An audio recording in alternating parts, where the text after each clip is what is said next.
여러분 안녕하세요. 유순복입니다. 반갑습니다. 오늘은 황진이에 이어서 오랜만에 백거이, 백낙천의 사랑 이야기 해보겠습니다. 백거이는 성장시대 때의 3대 시인인 이백, 두보, 왕유의 훌륭함에 비해서 다소 떨어진다고 하죠. 그러나 또 쉽게 대중에게 접근하는 친근감으로 손꼽히는 시인이기도 합니다. 일화로 그는 시를 지을 때면 글을 배우지 못한 어머니가 오케이 할 때까지 시를 고쳤을 정도로 애를 썼다고 합니다. 저도 대중들에게 가까이 가려고 많은 노력을 하는데 결코 쉬운 게 아니네요. 어쨌든 백거이는 대중과 친화하는 데 성공했습니다. 한편 그의 시도 쓱 읽으면 한낱 사랑 타령하는 시라고 볼 수도 있겠지만 또 뜯어보면은 그 사상적인 측면이 엿보이지요. 이 시도 불가의 공사상에 비껴서 어쩔 수 없는 인간으로서의 그 한계, 그 부족함을 짧은 19절로 아주 솔직하고 담백하게 표현한 훌륭한 시라고 생각이 듭니다. 이 시인도 도연명이나 이백처럼 시와 술을 즐겼기 때문에 취음 선생이라고도 하는데요. 또 음악에도 정통해서 검은고와 함께 삼우, 자신의 새 친구라 부르면서 나름 유유자적하며 살았다고 합니다. 그에 관해서는 일전에 다룬 백거이의 장안가를 참고하세요. 오늘 읽으실 시의 제목은 이 시의 첫 구절을 따서 화비화, 무비무라고 합니다. 꽃은 꽃이 아니고 안개는 안개가 아니다. 멋지지요? 아름답습니다. 마치 선문답 같은 구절이죠. 해서 이 구절은 2013년도에 중국 드라마 제목으로도 차용되었답니다. 이 시의 형식은 언어가 애매모호하고 또 내용은 함축적이라 해석이 난해해서 몽농시라고도 불립니다. 보시다시피 매우 짧은 단시인데 짧은 글귀 속에 사람의 상상력을 자극하게 하는 내용을 지니고 있죠. 근체시의 엄격한 형식을 따르지 않고 앞 연에서는 사의 형식을 취했고 뒤의 연에서는 칠언시의 형식을 취한 자유로운 형식의 잡채시로서 파격적이라고 평합니다. 화려하고 장식적인 이미지로 사랑과 이별로부터 나아가서 자연의 이치를 비유와 상징법을 사용해서 매우 서정적으로 노래했다고 평해집니다. 짧은 시가 그렇듯이 이 시도 당연히 전해 내려오는 전고, 즉 전례와 고사의 이야기가 있습니다. 이해를 돕기 위해서 간단히 말씀드리면 우리가 흔히 아는 남녀의 육체적인 사랑을 의미하는 운우지정이라고 있죠. 이 사자성어에 관련된 내용이 베이스로 깔려 있습니다. 운우지정이라면 구름, 운, 비우, 어조사지, 정령 해서요. 구름이 피어나고 비가 내리는 정이라고 합니다. 사실 우리가 알고 있는 남녀의 사랑과 전혀 관련이 없는 것 같지요. 옛날에 중국 고대 신화에 나오는 삼황, 세 명의 황제 중에 농사의 신, 불의 신으로 알려져 있는 염제 신농씨가 있었는데 그 신농씨에게는 3명의 딸이 있었어요. 그 중에 셋째 딸, 막내딸인 요희가 일찍 요절하게 됩니다. 그래서 이 신농씨는 그녀를 무산이라는 곳에 묻었는데 너무도 애달픈 마음에 다시 그녀를 되살려서 구름과 비를 관장하는 운우의 신으로 봉하고 무산신녀라고 불렀답니다.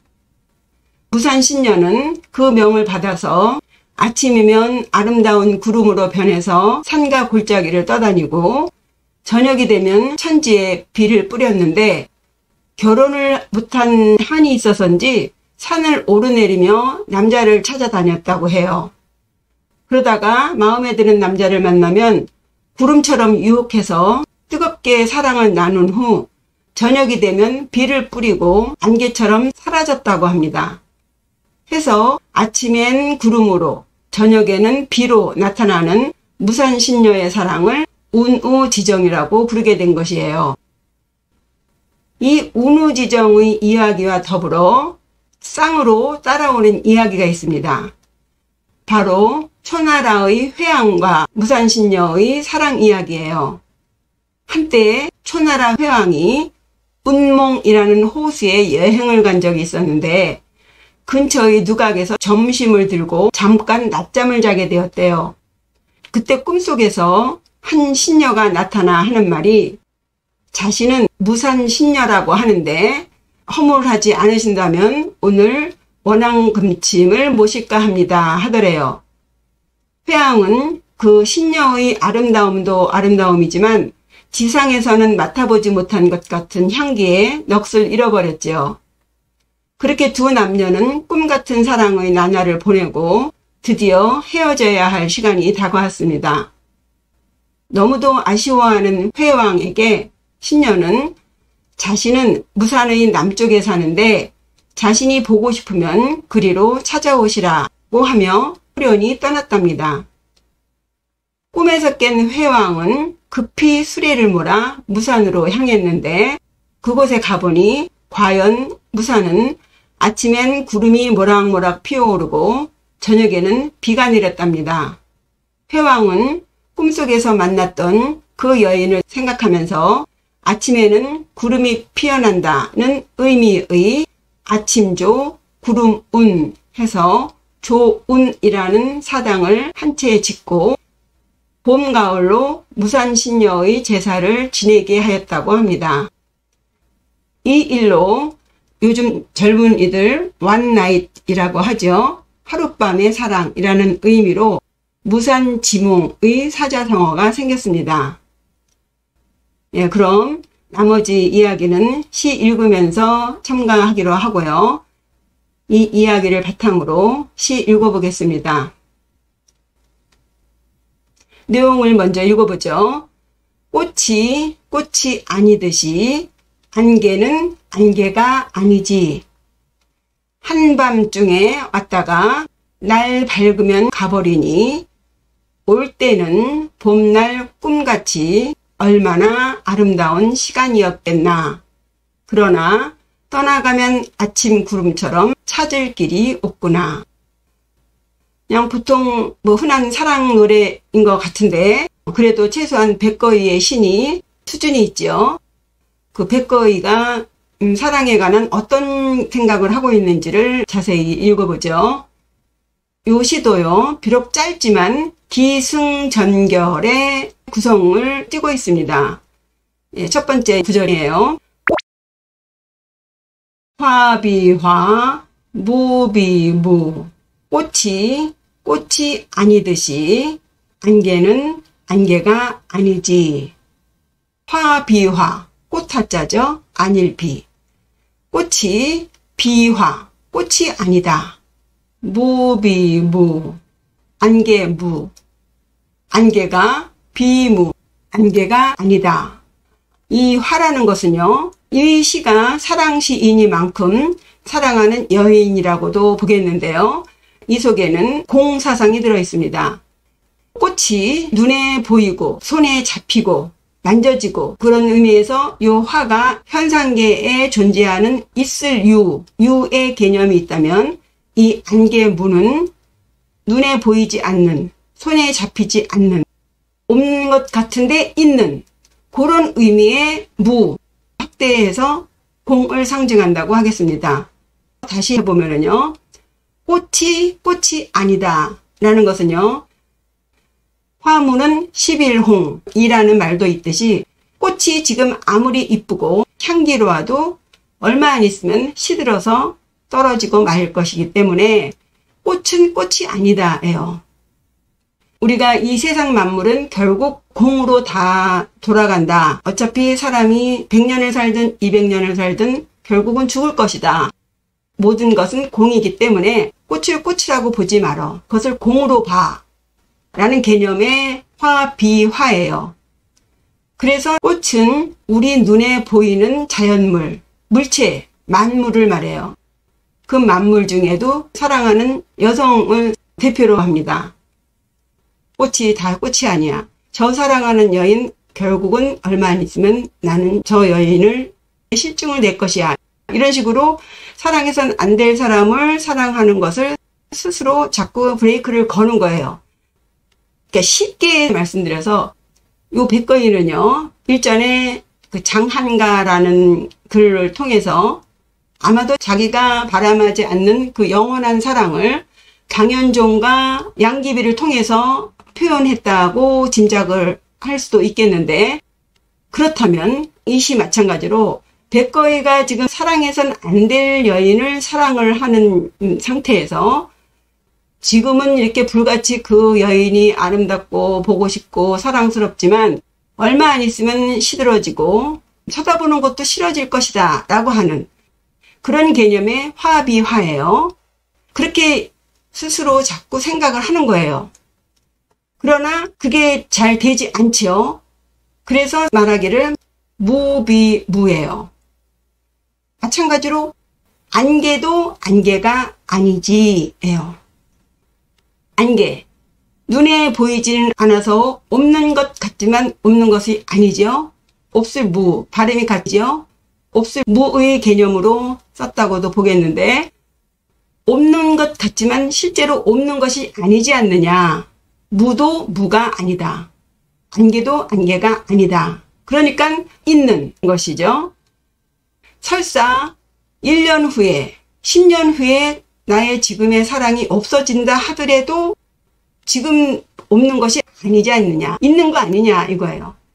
다 소용없는 것이지만 소용없는 것이 아니지 않느냐. 자기의 사랑에 대한 변명을 하는 거예요. 비록 공이지만 없다고 하지만 없는 것도 아니지 않느냐예요. 우리 젊은이들한테 그러잖아요. 사랑해서 난리를 치면 야, 그 시간 지나면 아무것도 아니야. 이렇게 말하지만 그 사랑하는 당사자는 뭐예요? 나중에 헤어질 때 헤어지더라도 그 사람 지금 보고 싶어 죽겠거든요. 근데 그걸 어떻게 없다고 말할 수 있느냐. 그것을 발전시켜서 증거로 말하는 것이 다음 구절이에요. 야반레 천명거 한밤중에 왔다가 내일 아침이면 가버린다. 야반 한밤중에 레 왔다가 천명 내일 아침 내일 날씨가 밝아지면 거 가버린다. 다 공이야 공. 하지만 실제로 밤이 되면 오고 그 다음날 아침에는 가지 않느냐. 현실에 현상계에서 벌어지는 일을 지금 말하고 있는 거예요. 그래서 자기는 이 사랑을 놓칠 수 없다는 얘기입니다. 이어서 다음 거 보시면요. 레여 춘몽 기다시 올 때에는 마치 봄날의 꿈같이 오니 얼마나 아름다운 순간이겠는가. 레 올 때에는 여 마치 모모와 같다. 춘몽 봄춘 꿈몽 한여름밤의 꿈보다도 더 짧은 봄날의 꿈입니다.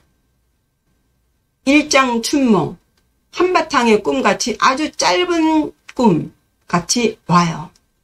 그렇게 봄날 꿈같이 와서는 기다시 기 몇 기 이제 how many 다 다자는 많을다라는 의미도 있어서 뭐 얼마나 짧은 시간이냐 뭐 이렇게도 해석을 하는데 다자 속에는 아름답다는 의미도 있습니다.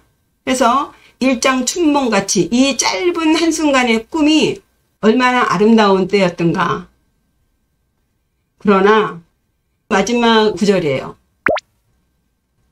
거사조운 무멱처 그러나 갈 때에는 아침에 뜨는 구름처럼 찾을 길이 없구나. 거 가면 사 비슷할 사자죠. 모모와 같다예요. 조운 아침조 구름운 아침의 구름 같아서 무멱처 없을 무 멱 찾을 멱 고처. 찾을 곳이 없어.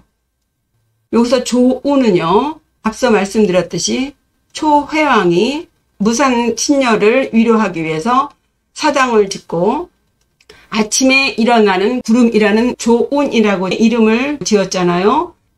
구름이라는 것은 때에 따라서 모였다가 때가 되면 흩어지는 것이죠. 거기다가 한낮의 구름이 아닌 아침의 구름, 떴는지도 모르는 사이에 흩어져 버리는 아침의 구름 같아서 무멱처, 찾을 길이 없다는 거죠. 사랑하는 여인이 오면 춘몽, 봄꿈처럼 얼마나 아름다운 행복한 시간이었는가. 그러나 그 시간은 인연이 다하면 다시는 만날 수 없는, 때가 되면 모이고 때가 되면 흩어지는 아침의 구름처럼 찾을 길이 없는 무상함을 결말로 끝을 맺었다고 보겠습니다. 레와 거, 같을요, 같을사, 춘몽, 조운, 기다시, 무멱처. 때의 시와 곧처를 대꾸로 했습니다. 정리해보면요. 화비화, 꽃이 아니듯이 모든 것은 공이다. 일체 개공이다. 그럼에도 불구하고 무비무, 유가 아닌 것처럼 무도 무가 아니지. 공도 공이 아니지. 안개도 안개가 아니지. 아무리 공이라 해도 나는 희노애락을 다 느낀다. 나는 아프고 슬프고 보고 싶고 그립고 하니 무가 아니다. 대체로 한시가 그렇듯이 이 앞구는요, 뒷구를 말하기 위해서 깔아주는 베이스예요. 지금 이 시인은요, 모든 것은 공이야를 말하려고 하는 게 아니라 공이 아니다는 것을 말하는 거예요. 내 눈앞에 이렇게 아름다운 여인인데 어떻게 해고를 보라는 거야? 이걸 말하는 겁니다. 불가에서 말하는 사물의 본질과 그 드러나 보이는 형상과의 갈등을 이렇게 표현하는 것이죠. 그래서 이 말에 대한 증거로 말하는 것이 야반레 천명거. 한밤중에는 왔다가 날이 밝으면 가버린다. 무비무를 한 번 더 확실하게 짚어주는 거예요. 없는 것이 아니야. 너희들 다 공이라고 말하지만 어떻게 내 눈앞에 왔다가 떠나가는데 이게 어찌 공이야? 보잖아? 들리잖아? 이거예요. 공이 아니다 해요. 레여 춘몽 기다시. 그런데 인간의 감각을 마음껏 쓰자니 그 꿀같이 달콤한 것, 춘몽같이 아름다운 것, 그런 것들이 거사조운 무멱처. 시절 인연이 되면 다 가버리니 아무리 아쉬워도 찾을 길이 없다. 결국은 공이다. 그래서 시인은 가장 마지막 미연에다가 그 덧없는 인생의 순간들을 이렇게 만날 수 없는 그 아쉬움을 조운이라고 비유해서 표현하는 것이죠. 여기서 초혼, 심몽이라는 사자성어가 나왔죠. 초왕의 혼이 꿈속에서 무산선녀를 찾는다. 남자가 하룻밤의 사랑을 아쉬워하면서 다시 만나지 못할 여인을 꿈속에서 찾아 헤매는 것이죠. 그래서 이 백거인은 사랑해선 안 되는 사람을 찾아 헤매는 자신의 마음을 초회왕을 빌어서 읊은 것이 아닌가 예, 짐작해 봅니다. 달고 달언이라는 말이 있는데 예, 통달한 해석, 통달한 명언 해서 사자성어나 사서삼경과 같이 명언으로 내려오는 말을 달고 달언이라고 해요. 이런 것은 경전과 같은 것에 해당되는데 이 시는 그렇지가 않죠. 시라는 것은요, 전통적으로 내려오는 해석이 있는 것이 아니죠. 해서 시무 달고라는 말이 있어요. 시는 무, 달고가 없다. 달, 통달한, 어디 최고점에 이르는 고, 해석이 없다. 그러니까 10명이면 10명의 해석이 다 다르다는 거예요. 그 시의 해석은 읽는 사람에게 달려있다는 말이에요. 여러분들도 각각 멋진 해석을 해보세요. 예, 그럼 저의 이 시 해석을 바탕으로 시 읽어보겠습니다. 화비화, 무비무. 꽃이 아니듯이 안개는 안개가 아니지. 야반래 천명거. 한밤중에 왔다가 날이 밝으면 가버리니 말일세. 레여 춘몽 기다시. 올 때에는 마치 봄날의 꿈같이 오니 얼마나 아름다운 순간이겠는가. 거사 좋은 무멱처. 그러나 갈 때에는 아침에 뜨는 구름처럼 찾을 길이 없구나. 인생의 무상함을 사랑에 비껴서 쓴 시인지, 사랑의 허무함을 인생에 비껴서 쓴 시인지, 제가 감히 백거위를 평할 수는 없지만요. 두보나 이백, 왕유보다는 아무래도 대중을 상대하다 보니 일단 소재부터가 아직도 이 사랑 타령에서 벗어나지 못한 그런 느낌이 오네요. 예, 비교해서 생각해 보세요. 다음에 또 재미있는 시로 찾아뵙겠습니다. 구독과 좋아요, 댓글 잊지 마시고요. 감사합니다. 안녕히 계세요.